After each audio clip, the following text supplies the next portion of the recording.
Selamat datang di channel Simar Imam. Sembari mendengarkan tinggalkan like dan komentarnya bosku. Jangan lupa pasang headset kalian. Siapkan kopi dan camilan. Lupakan pahitnya kehidupan. Mari kita dengarkan sambil rebahan. Bab 187. Ah. Ye Tianzong tersenyum di wajahnya, tetapi ketika Ren Yurou tiba-tiba menanyakan pertanyaan ini, dia sedikit terkejut. Apa situasinya? Ketika dia baru saja di depan pintu, dia sudah bertindak sealami mungkin, dan dia yakin bahwa dia tidak boleh menunjukkan kakinya. Terus terang, tidak ada ikatan khusus antara dia dan Song Huiru, dan tidak apa-apa untuk diketahui, dia hanya tidak ingin menimbulkan masalah. Saya tidak tahu. Setelah beberapa pertimbangan, Ye Tianzong berencana untuk menyembunyikan hubungan ini, bukan karena dia ingin melakukan hal lain, tetapi karena dia tidak ingin menimbulkan kesalahpahaman. Selain itu, pertanyaan pihak lain membuat Ye Tianzong diam-diam senang. Tidak peduli apa, ketika dia bersama wanita lain, Ren Yurou sebenarnya tahu untuk datang dan bertanya. Bukankah ini tanda peduli pada dirinya sendiri? Tentu saja. Meskipun dia sudah lama tidak berhubungan dengan Ren Yurou, dia percaya pada intuisi masa kecilnya bahwa Ren Yurou jelas bukan tipe orang yang membuat kesalahan karena perkataan dan perbuatannya, sehingga memengaruhi citra positifnya. Oh. Pada awalnya, saya pikir Ren Yurou hanya bertanya dengan santai, tetapi setelah mendapatkan jawaban Ye Tianzong, terlihat jelas bahwa wajahnya tidak bahagia, dan dia tidak tahu apa yang dia pikirkan di dalam hatinya. Segera, dia menarik napas dalam-dalam. Dan membalikkan masalah itu, dan pada saat yang sama dia juga memandang Zhang Tianyao dengan serius. Melihat ini di mata Ye Tianzong, dia juga sedikit gelisah. Mungkinkah Zhang Tianyao mengatakan sesuatu padanya? Tahukah Anda? Baru saja di depan pintu, karena dia ingin bertanya kepada Song Huiru tentang keluarga mereka, dia secara khusus memecat Zhang Tianyao, dia harus menjadi orang yang tulus, dan tidak mungkin dia melapor secara diam-diam. Tianzong, ayo pergi. Saya baru saja berkomunikasi dengan bibi saya dan yang lainnya tentang perjanjian pembelian dan persiapan perusahaan baru. Selama saya memilih target dan industri saya dapat mengajukan persetujuan kapan saja. Meskipun saya memiliki beberapa ide di hati saya tetap menghormati ide keluarga saya. Saya akan pergi ke salon kecantikan dan menunggu orang tua saya mendapatkan libur kerja. Ayo makan malam-malam ini. Ngomong-ngomong, ayo mengobrol. Dan, masalah antara kau dan aku. Senang mendengar bagian depan, tetapi ketika saya mendengar bagian belakang, saya merasa sedikit salah, masalah antara saya dan dia. Ada pertanyaan. Semakin aku memikirkannya, semakin aneh jadinya. Namun, Ye Tianzong masih menenangkan pikirannya, tidak apa-apa, selama dia mengikuti langkah-langkahnya, semuanya bisa diselesaikan. Berkendara ke salon kecantikan. Dalam perjalanan. Meskipun Ye Tianzong fasih sepanjang waktu, dan bahkan menggunakan beberapa lelucon canggung untuk menghibur Ren Yurou. Tapi reaksi Ren Yurou sangat datar, secara logis, setelah menyelesaikan masalah penjualan proyek Teluk Hailong, terutama karena ini, dia mendapatkan perusahaan yang beroperasi sendiri, dia pasti sangat senang. Tapi sekarang emosi Ren Yurou tidak setinggi yang diharapkan. Mungkinkah semua ini karena Song Huiru? Apakah dia cemburu, atau ada faktor lain yang terlibat? Awalnya, Ye Tianzong ingin bertanya langsung ke intinya, tetapi setiap kali kata-kata itu keluar dari bibirnya, melihat wajahnya yang agak dingin membuat Ye Tianzong merasa sedikit putus asa. Bagaimanapun, dia hanya mengatakan bahwa dia akan membahas hubungan antara mereka berdua dengan dirinya sendiri nanti, dan kemudian dia akan membicarakannya nanti. Ye Tianzong memiliki hati nurani yang bersih, berpikiran terbuka, dan tidak takut pada apapun. Sekarang perusahaan baru sudah ada, langkah selanjutnya tergantung pada pilihan Ren Yurou sendiri. Selain itu, ibu mertua, Zhang Chunqin, seharusnya tidak memiliki masalah untuk menghubungi Gu, dan bisnisnya juga telah diselesaikan. Sekarang hanya ayah mertua tua, Ren Dongguo, yang berbicara dengannya tadi malam. Saya tidak tahu, setelah seharian berpikir, apakah dia punya ide bagus. Setengah jam kemudian, kami tiba di Beauty Street. Sekarang jam 5:30 sore, tepat saat makan malam. Baik Ren Yurou dan Ye Tianzong berpikir setelah bertemu, mereka akan menemukan tempat makan dan duduk untuk mengobrol perlahan. Ketika saya datang ke salon kecantikan, saya mendengar suara sumbang datang dari ruangan saat saya berjalan ke pintu. Tampaknya Zhang Chunqin dan Ren Dongguo sedang berdebat. Keduanya telah menikah selama bertahun-tahun, dan pada dasarnya mereka tidak pernah bertengkar.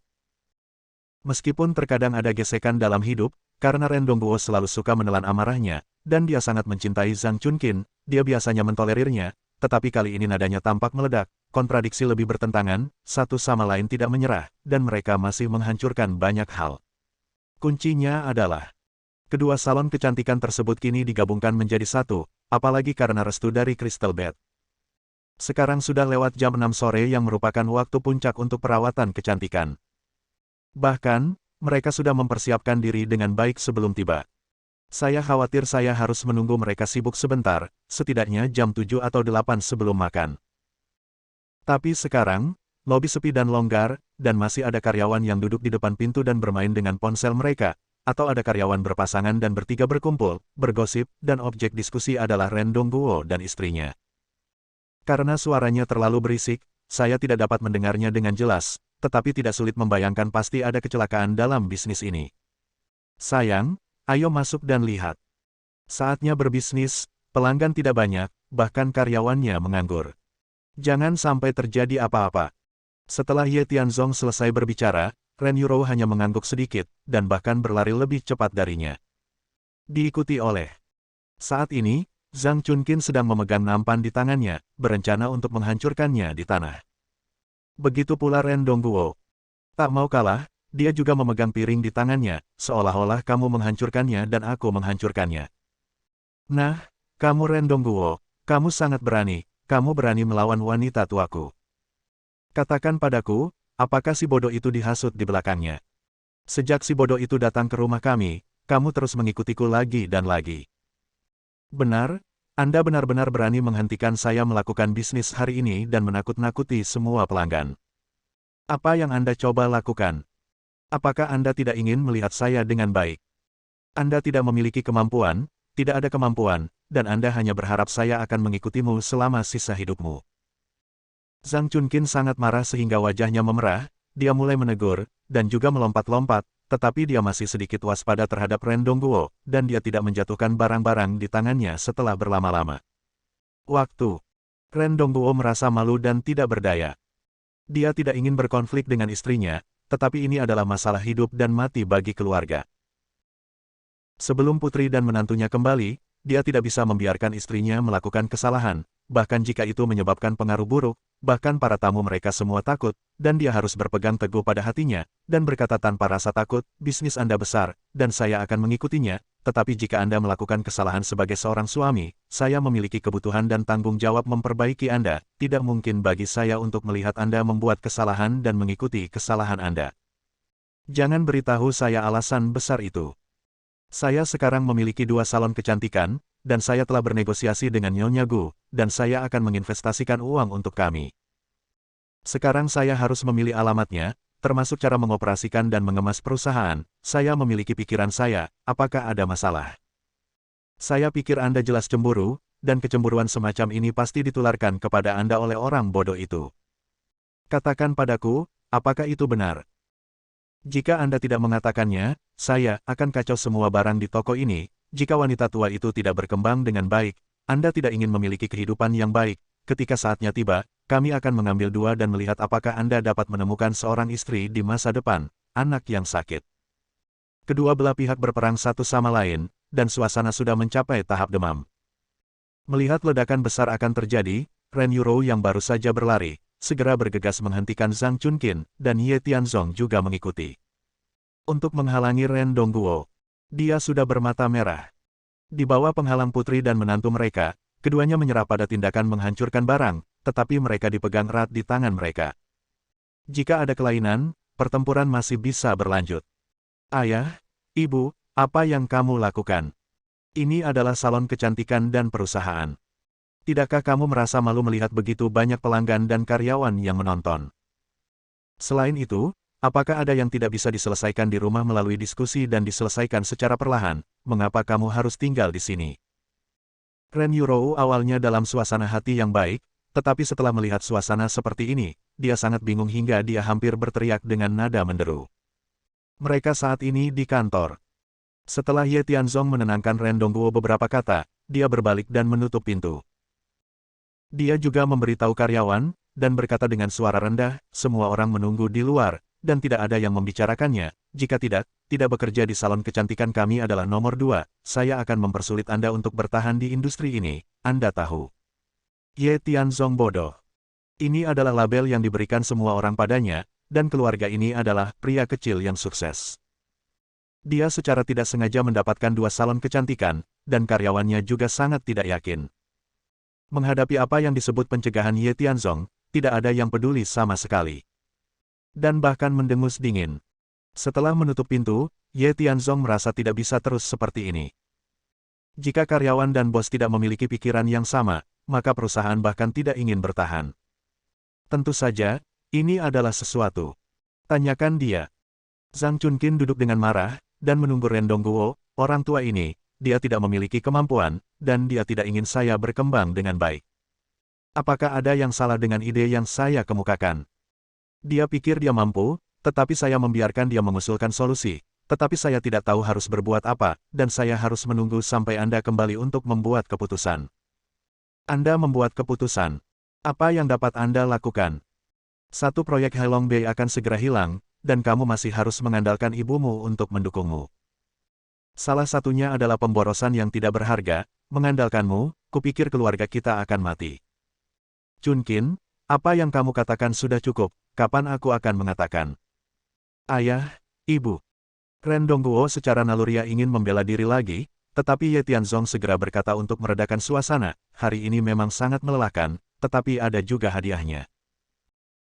Melalui upaya tak henti-hentinya dari istri saya, total penjualan Halong Bay kita hari ini melebihi persentase yang diharapkan 60% dari bagian pesanan. Dengan kata lain, kami berhasil, proyek Halong One bukan hanya milik istri saya, tetapi juga, grup Ren akan secara khusus menyetujui 20 juta dana untuk dia gunakan sebagai modal awal, dan Euro juga akan menggunakannya di masa depan akan ada perusahaan barunya sendiri, yang tidak akan berada di bawah komando grup Ren dan dapat bermain dengan bebas. Apa? Setelah Ren Dongguo mendengarnya, dia berteriak kaget, apakah kalian berhasil? Hehe. Tetapi Zhang Chunkin mencibir, dan berkata dengan jijik, dengarkan omong kosong bodoh ini, 60% bagiannya. Itu adalah 300 juta dana penjualan penuh, apakah menurut Anda itu mungkin? Apakah itu realistis? Dikatakan bahwa bahkan Fang Zhengzong, yang dulu pernah dianggap sebagai mitos penjualan, tidak bisa melakukan ini, apalagi saya mendengar bahwa ketika proyek Halong One kami dibuka hari ini, Taman Huang Jialin di seberang juga dibuka, dan pelanggan akan mengalihkan cukup banyak, ditambah volume hari pertama tidak cukup dengan sendirinya. Jika mereka dapat mencapai tujuan mereka, saya akan memakan ponsel saya. Mama. Ren Yurou sangat tidak berdaya, menghela nafas, menariknya, mengangguk dan berkata, apa yang dikatakan Tianzong benar, kami memang telah menyelesaikan pertunjukan, ini adalah kontrak yang ditandatangani, Anda bisa lihat. Bab 188. Ren Yurou mengeluarkan 2 dokumen dari tasnya. Salah satunya adalah jumlah dari 98 perjanjian yang ditandatangani oleh pelanggan, melebihi pangsa penjualan 60% yang diharapkan, senilai 300 juta. Yang lainnya adalah perjanjian transfer perusahaan baru yang ditandatangani oleh Ren Yurou dan Ren Fengping. Selama Ren Yurou memilih perusahaan yang sesuai, dana grup Ren akan tiba kapan saja. Jika ada pertanyaan, maka Wan Ziming akan secara alami datang untuk bertanya di balik layar. Setelah melihat kesepakatan, Zhang Chunkin memandang Ren Yurou dengan tidak percaya, dan bertanya, Putri, bagaimana Anda melakukannya? Kinerja penjualan seperti ini hanyalah. Tunjukkan padaku, biarkan aku melihat. Dan Ren Dongguo sudah melupakan konflik sebelumnya dengan Zhang Chunkin, bergegas, mengambil dokumen, dan ketika dia melihat kesepakatan akhir, terutama di mana masih ada tanda tangan, dia berkata dengan gembira, bagus, akhirnya menang, selamat, Yurou. Ada apa denganmu? Yurou adalah putriku, bukan putrimu. Kamu adalah ayah tiri. Selain itu, kami tidak menangani masalah ini dengan baik. Kamu bahkan bukan ayah tiri. Aku ingin menceraikanmu. Namun, Zhang Chunkin juga berbicara dengan sangat kejam. Saat dia berbicara, dia mendorong Ren Dongguo dan memasukkan dokumen itu ke dalam tas tangan Ren Yurou seolah-olah itu adalah harta karun. Kemudian dia menarik napas dalam-dalam, meraih tangan batu giok Ren Yurou, dan berkata sambil tersenyum, Putri ini hal yang luar biasa, sekarang ibumu dan aku punya salon kecantikan, dan kamu punya perusahaan baru, kita tidak harus bergantung pada keluarga Ren sama sekali, kamu harus merawatnya dengan baik, selanjutnya, apa yang akan kamu lakukan? Bu, ini topik diskusi nanti. Sekarang ceritakan apa yang baru saja terjadi. Pertanyaan Ren Yurou segera menarik suasana hati Zhang Chunkin yang baik ke dasar lembah, dan berkata dengan wajah datar, mengapa perusahaan saya sendiri membutuhkan persetujuan Anda? Bu, perusahaanmu tentu saja terserah padamu. Namun, kita adalah keluarga.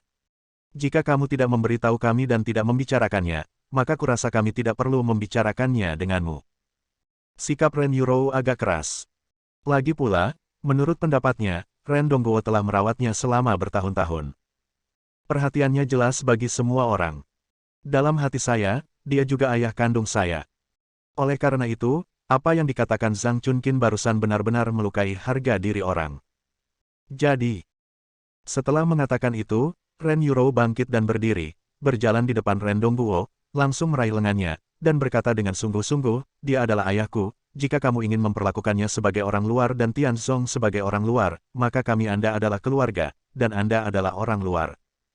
Ibu adalah harta karun di hati Ren Yurou. Tetapi dia mengenal ibunya, dia terlalu memanjakannya di masa lalu, yang membuatnya merasa percaya diri di rumah, tetapi sekarang setelah keadaan berkembang, dia harus melakukan sesuatu, dan dia benar-benar tidak tahu apa yang akan terjadi jika dia membiarkannya. Dia terus main-main. Terkadang, masalahnya yang tidak masuk akal mungkin lebih buruk daripada penyakit Ye Tianzong. Kamu gadis sialan, kamu benar-benar memutar sikumu keluar.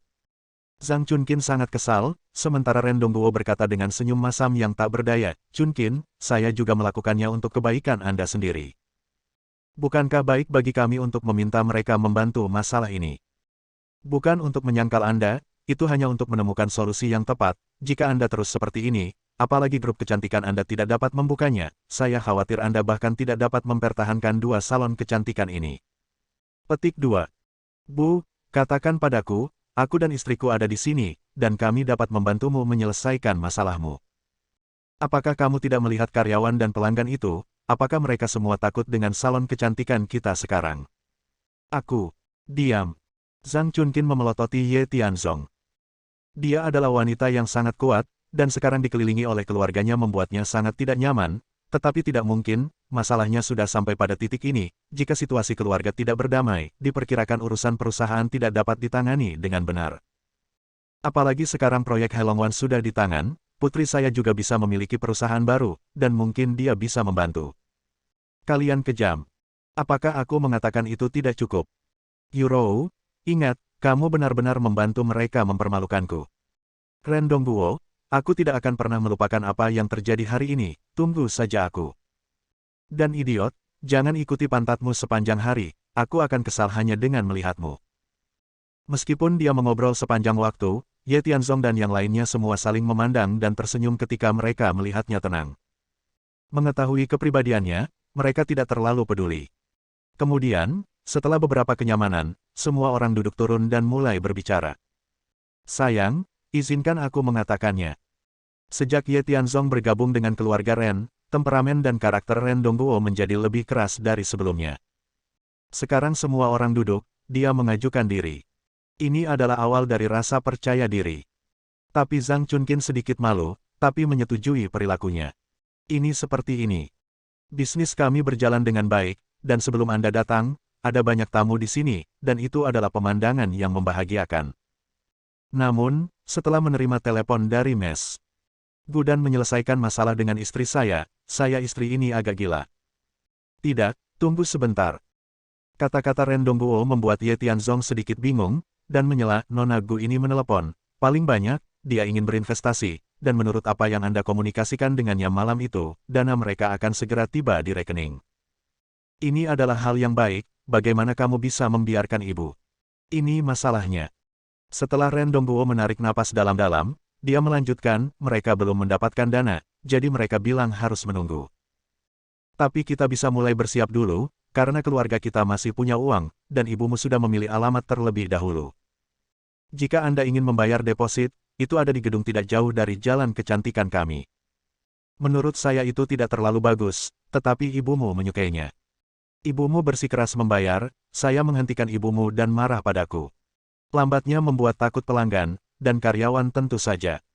Tidak mungkin, Nona Gu ini bahkan tidak memberimu uang, dan memintamu untuk mencari kantor terlebih dahulu. Mendengar ini, Ye Tianzong tidak bisa membantu tetapi merasakan hati yang tenggelam. Mengapa ini terdengar salah? Dia meminta ibu mertuanya untuk mencari kantor dengan tergesa-gesa tanpa mendapatkan uangnya terlebih dahulu. Dia ingin melakukan bisnis besar dengan sepenuh hati sekarang. Menurut perkiraan Ye Tianzong, Ye Xingmen ingin bekerja sama dengannya dan mengikuti instruksinya. Mereka dapat menangani paviliun Tiansu dengan sangat baik, tetapi sekarang sepertinya ada trik.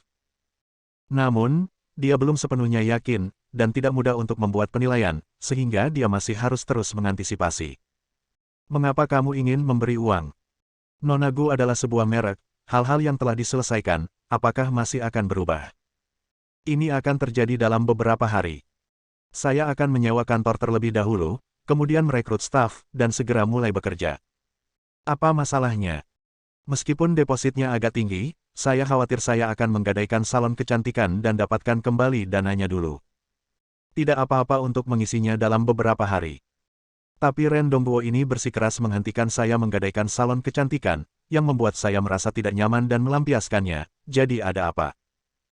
Mendengar ini, sebelum Ye Tianzong dapat membuka mulutnya, Ren Yuro menemukan apa yang rumit, dan bertanya dengan curiga, "Bu, saya tahu arus kas keluarga kami tidak cukup. Jika kami ingin membayar sewa, itu akan menghabiskan banyak biaya. Uang. Apakah Anda ingin membayar sewa? Ambil salon kecantikan kami sebagai hipotek, jadi siapa yang akan digadaikan? Apakah Nona Gu terlibat dalam masalah ini? Bagaimana bisa ada partisipasi?" Dia bilang dia tidak berpartisipasi. Mendengar perkataan putrinya, Zhang Chunqin secara naluriah ingin membantah, tetapi Ren Dongguo berdiri dan berkata terus terang, "Menurut saya, ini adalah partisipasi. Karena rumah ini diperkenalkan oleh Nona Gu, dia mengatakan bahwa di sini jaraknya relatif dekat, dan kami memiliki hubungan yang baik dengannya. Harganya bisa lebih murah. Biasanya pengiriman didasarkan pada 1 tahun. Karena perlu menyewa seluruh lantai, sewa tahunan adalah 3 juta. Saya mendengar ini pada saat saya tahu itu agak aneh, jadi saya mencegah mereka menandatangani perjanjian, jika tidak, salon kecantikan yang sulit saya dapatkan sebelumnya sudah menjadi milik orang lain. Di mana orang yang bertanggung jawab untuk menandatangani perjanjian? Di mana orangnya? Pasti ada yang salah dengan masalah ini." Ye Tianzong berpikir bahwa pihak lain telah menyerah berdasarkan pencegahannya pada saat itu, tetapi sekarang dia masih ingin bertele-tele dan terlibat dalam masalah ini. Ini membuatnya harus berpikir bahwa mungkin ada yang salah di baliknya, dan dia akan menghubunginya nanti. Nona Gu tahu kesimpulannya sebelum dia mengetahuinya. Namun tugas yang paling mendesak adalah berkomunikasi dengan penyewa terlebih dahulu. Sudah pergi. Setelah saya memblokirnya, saya dapat melihat bahwa pihak lain sedikit panik. Kenapa panik? Dia hanya takut padamu. Ketika kamu menghentikanku, apakah kamu hampir mengeluarkan pisaunya, dan dia adalah seorang wanita, menurutmu siapa yang akan terus menyimpannya? Apakah ini lelucon? Saya. Oke, Bu dan Ayah, saya mungkin tahu masalahnya. Poin kuncinya adalah fakta bahwa Nona Gu meminta Anda untuk menyewa rumah adalah untuk menggadaikan salon kecantikan kami. Jika saya ingin melihatnya, masalah ini sudah selesai oleh Ayah dan dia. Ya, jangan terburu-buru menyewakannya, biarkan Ayah menghubungi Nona Gu, bukankah ini sudah berakhir? Ada apa denganmu bodoh di sini, kamu memberiku? Oke, saya pikir tidak apa-apa. Sekarang Ye Tianzong membuka mulutnya, Ren Dongguo memiliki keyakinan tertentu di dalam hatinya. Ketika Zhang Chunqin hendak membantah, Ren Dongguo segera berkata, "Saya akan menghubungi Nona Gu ketika saya kembali. Saya telah menemukan jawabannya situasi. Selama saya yakin tidak ada masalah, maka Anda dapat menggadaikan apapun yang Anda inginkan, tidak masalah sama sekali, bukan?" Bersambung. Nantikan bab selanjutnya bosku.